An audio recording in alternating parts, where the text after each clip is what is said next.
ప్రయాగ్రాజ్ లో ఏకకాలంలో పెద్ద ఎత్తున నిర్వహించిన పరిశుభ్రత కార్యక్రమానికి గిన్నిస్ రికార్డులో చోటు దక్కింది. ఈ అవార్డును సీఎం యోగి ఆదిత్యనాథ్ కు అందజేశారు. 45 రోజుల పాటు మహాకుంభమేళాలో సేవలందించిన పారిశుద్ధ్య కార్మికులు, పోలీసులు, సహాయ సిబ్బందిని ఆయన అభినందించారు. పరిశుభ్రత, సుపరిపాలన పరంగా మహాకుంభమేళా కొత్త ప్రమాణాలను నిర్దేశించిందని సీఎం యోగి తెలిపారు. ఉత్తరప్రదేశ్లోని ప్రయాగ్రాజ్లో జరిగిన మహాకుంభమేళాలో ఏకకాలంలో 15,000 మంది కార్మికులు నిర్వహించిన పరిశుభ్రత కార్యక్రమం గిన్నిస్ రికార్డు సాధించింది. ఈ అవార్డును ఉత్తరప్రదేశ్ ముఖ్యమంత్రి యోగి ఆదిత్యనాథ్, డిప్యూటీ సీఎంలు కేపీ మౌర్య, బ్రజేష్ పాఠక్ ప్రయాగ్రాజ్లో అందుకున్నారు. ఈ సందర్భంగా వారు హర్షం వ్యక్తం చేశారు.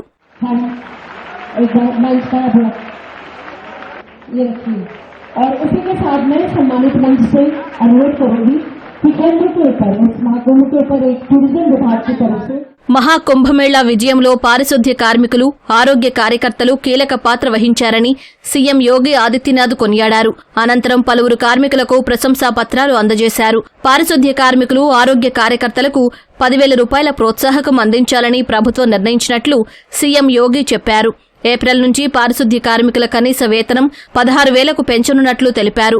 మహాకుంభమేళాను ప్రపంచ వేడుకగా మార్చేందుకు కృషి చేశారని కొనియాడారు. రవాణా, పోలీస్ సిబ్బంది, కుంభమేళా అథారిటీ సేవలను సీఎం ప్రశంసించారు. ఘాట్ల వద్ద భద్రత కల్పించిన సిబ్బందితో పాటు నీరు ఎప్పటికప్పుడు వెళ్లేందుకు దోహదపడిన కార్మికులను అభినందించారు.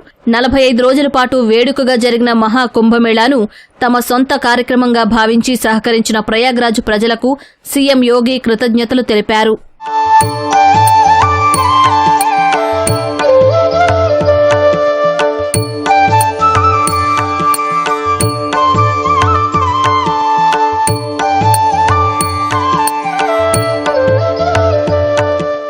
మహాకుంభమేళా తరహా కార్యక్రమం ప్రపంచంలో ఎక్కడా జరగలేదని, అంచనాలకు మించి భక్తులు హాజరయ్యారని సీఎం యోగి చెప్పారు. కిడ్నాప్, దోపిడీల వంటి ఘటన మహాకుంభమేళాలో జరగలేదని, ప్రతిపక్షాలు బైనాక్యులర్లు, మైక్రోస్కోపులతో వెతికినా అలాంటి ఘటనలను గుర్తించలేకపోయాయని యూపీ సీఎం విమర్శించారు. మౌని అమావాస్య రోజు జరిగిన తొక్కిసలాట ఘటనపై ఆయన విచారం వ్యక్తం చేశారు. మృతుల కుటుంబాలపై సానుభూతి ఉందన్నారు. ప్రధాని నరేంద్ర మోదీ మార్గదర్శకత్వం ఫలితంగానే మహాకుంభమేళా విజయవంతమైందని యోగి ఆదిత్యనాథ్ అన్నారు. ఐక్యత కోసం జరిగిన మహాయజ్ఞం దిగ్విజయంగా ముగిసిందని ఎక్స్లో ప్రధాని నరేంద్ర మోదీ చేసిన పోస్ట్ను రీపోస్ట్ చేశారు. 45 రోజుల్లో 66.30 కోట్ల మందికి పైగా భక్తులు త్రివేణి సంగమంలో పుణ్యస్నానాలు చేసినట్టు వివరించారు.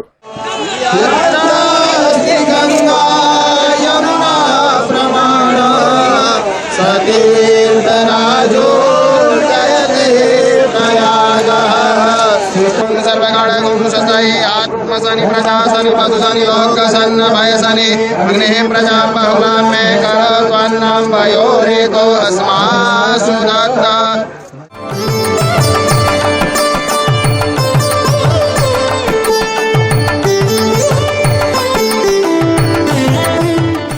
మరోవైపు సీఎం యోగి, ఉప ముఖ్యమంత్రులు కేశవ్ ప్రసాద్ మౌర్య, బ్రజేష్ పాఠక్, పలువురు మంత్రులు పారిశుద్ధ్య కార్మికులతో కలిసి అరైల్ ఘాట్ వద్ద వ్యర్థాలు తొలగించారు. చీపురుతో పరిసరాలను శుభ్రం చేశారు.